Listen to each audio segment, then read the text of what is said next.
जो तमाम आम आदमी पार्टी के नेताओं पर जो गाज है ईडी की वो गिर रही है, उसी चर्चा के लिए सामने मौजूद हैं सुप्रीम कोर्ट अधिवक्ता महमूद पराचा जी, मिशन सेव कॉन्स्टिट्यूशन के राष्ट्रीय संयोजक। सर, जैसे कि आम आदमी पार्टी के नेताओं को ईडी की चोटें पड़ रही हैं, सरकार दे रही है। पहले सत्येंद्र जैन सालों हो गए उनको जेल के अंदर, फिर मनीष सिसोदिया और अब हाल ही में संजय सिंह। अब अगला नंबर किसका होगा? क्या ये डर है तमाम नेताओं के अंदर जो पैदा किया जा रहा है? बेशक इसमें कोई शक नहीं है ना, ये कोई आज से नहीं है। ये मध्य प्रदेश की सरकार कैसे गिराई? आपको लगता है ज्योतिरादित्य सिंधिया ने वैसे ही छोड़ दी होगी कांग्रेस? उनके जो करप्शन के कारनामे वही दिखा के उनको वो पार्टी से निकाला गया। कर्नाटक में सरकार गिराई गई, यही सब हथकंडे अपना के। महाराष्ट्र में सरकार गिराई गई अभी रिसेंटली, यही सब हथकंडे अपना के। अभी भारतीय जनता पार्टी जो है वो आम आदमी की सरकार दो जगह तोड़ना चाहती है, एक दिल्ली में और एक पंजाब में, और इसी के लिए ये तैयारी चल रही है। मुझे पूरी उम्मीद है कि अब अगला नंबर राघव चड्ढा साहब का है और उसके बाद ये अरविंद केजरीवाल जी को भी अरेस्ट करेंगे। मगर जो बात मुझे हैरान करती है वो ये करती है कि ना राघव चड्ढा जी ने भी, ना संजय सिंह अभी तक एंटीसिपेटरी बेल क्यों नहीं लगाई, ये इनकी लीगल टीम को सोचना चाहिए। मेरे ख्याल से राघव चड्ढा साहब को फौरन एंटीसिपेटरी बेल लगा देनी चाहिए और अरविंद केजरीवाल जी को भी एंटीसिपेटरी बेल लगा देनी चाहिए। एंटीसिपेटरी बेल लेना ज़्यादा आसान होगा बनिस्बत उसके कि ये झूठे सच्चे सबूत इनके खिलाफ और पैदा करें और उसको इस्तेमाल करके इनकी बेल होने में ज़्यादा मुश्किलें पैदा करें। मगर ये मैं लीगल सलाह वैसे ही दे सकता हूं, क्योंकि मुझे लगता है कि कोई इस तरह की कार्रवाई करके इनको फ़ायदा होगा। लेकिन यहाँ मैं एक बात और भी कहना चाहता हूँ। मिशन सेव कॉन्स्टिट्यूशन के नेशनल कन्वीनर होने की हैसियत से जो हमारा कॉन्सेप्ट है वो करप्शन के बिल्कुल खिलाफ है। हम लोग ज़ीरो टॉलरेंस होनी चाहिए करप्शन के लिए।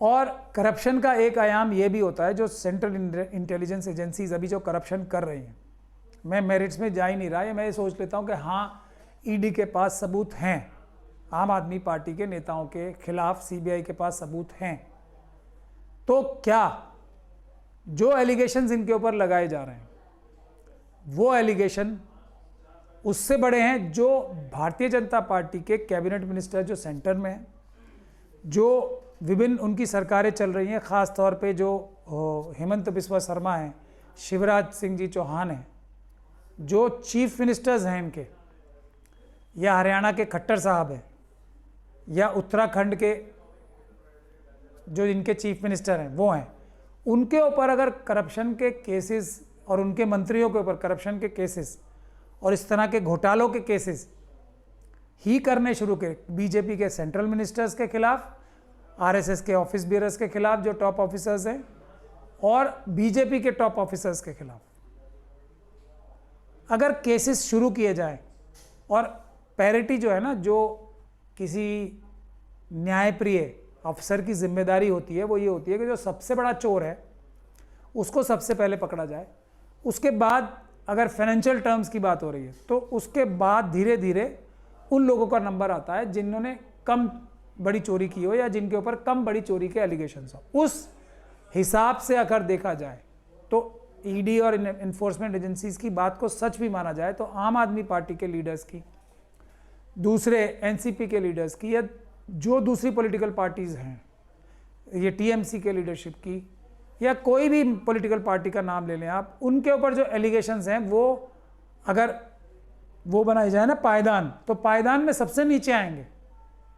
ये लाखों करोड़ के घोटाले के इल्ज़ाम तो अमित शाह जी के ऊपर लग रहे हैं, अडानी जी के साथ, अंबानी जी के साथ, अनिल अंबानी के साथ, मोदी जी के ऊपर लग रहे हैं, इनके सारे मंत्रियों के ऊपर लग रहे हैं। तो ये लाखों करोड़ के जो केसेस हैं वो ज़्यादा इंपॉर्टेंट है देश के लिए, ये जो इन्वेस्टिगेटिंग एजेंसीज हैं उनके लिए, या ये छोटे घोटालों के, अगर ये घोटाले हैं भी तो ये है बेईमानी, ये है करप्शन इन्वेस्टिगेटिंग एजेंसीज की, कि वो अपने आकाओं के, राजनीतिक आकाओं के कहने से दूसरे लोगों को परेशान कर रहे हैं जिनके खिलाफ एलिगेशंस भी उतने बड़े नहीं हैं जितने एलिगेशंस कैबिनेट मिनिस्टर्स के खिलाफ और बीजेपी और आरएसएस के ऑफिस बेयरर्स के खिलाफ बनते हैं पब्लिक डोमेन में। सर तो सर ये भी देखा गया है कि तमाम एक के बाद एक आम आदमी पार्टी के जो नेता हैं वो जेल जा रहे हैं। तमाम सालों बीत गए हैं, 2 से ज़्यादा साल सत्येंद्र जैन को हो चुके हैं। तो आपने खुद कहा कि एंटीसिपेटरी बेल ले लेनी चाहिए, तो क्या वो जानबूझ के एंटीसिपेटरी बेल नहीं ले रहे हैं या फिर उन्हें जेल जाने में या जेल भिजवाने में किसी और को मज़ा आ रहा है?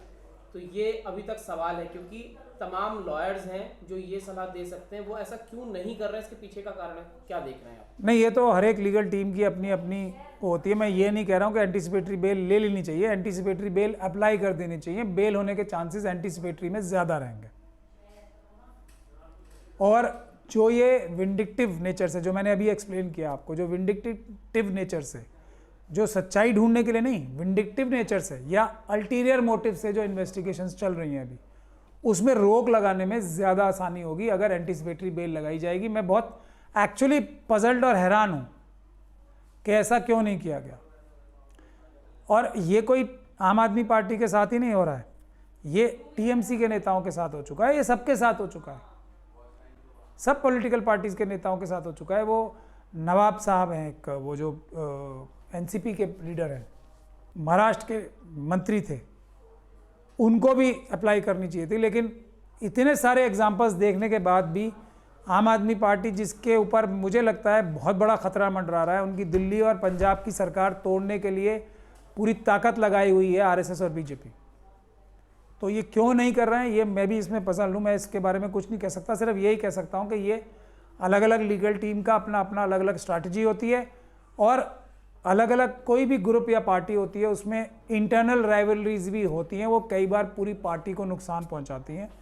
तो वो भी जो पार्टी की लीडरशिप है वो ये भी देखनी चाहिए सभी पार्टी लीडरशिप को कि आपस में जो इंटरनल कॉन्फ्लिक्ट है उन्हें कम से कम किया जा सके। क्योंकि कई जो विपक्ष के नेता हैं वो आम आदमी पार्टी को भी कहते हैं कि जब आम आदमी पार्टी की शुरुआत हुई थी तो इसके बैकबोन जो थी वो आरएसएस थी, जिसने अन्ना हजारे के आंदोलन को चलाया था, वहाँ से पार्टी को निकाला गया था। तो क्या कहीं ना कहीं ये आरएसएस वर्सेस मोदी भी लोग देखते हैं इसको?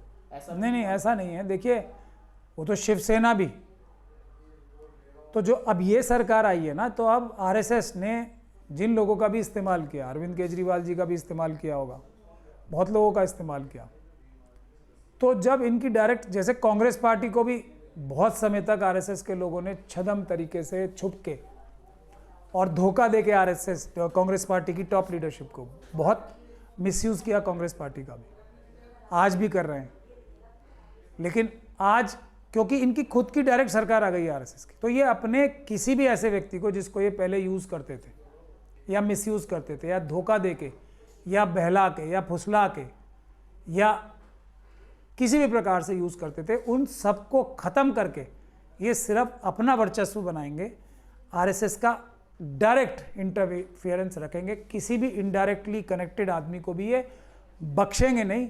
ये इनकी नीति जो है निकल के साफ हो रही है। शिवसेना को देख सकते हैं आप, आम आदमी पार्टी को देख सकते हैं आप, और उसके बाद अभी ये जो दानिश अली साहब के जो मेंटर्स हैं, जो जनता दल यूनाइटेड है, उसका भी अंजाम आप लोग देखेंगे, ज्योतिरादित्य सिंधिया साहब का अंजाम देखेंगे, इन सब का अंजाम आप लोग देखेंगे।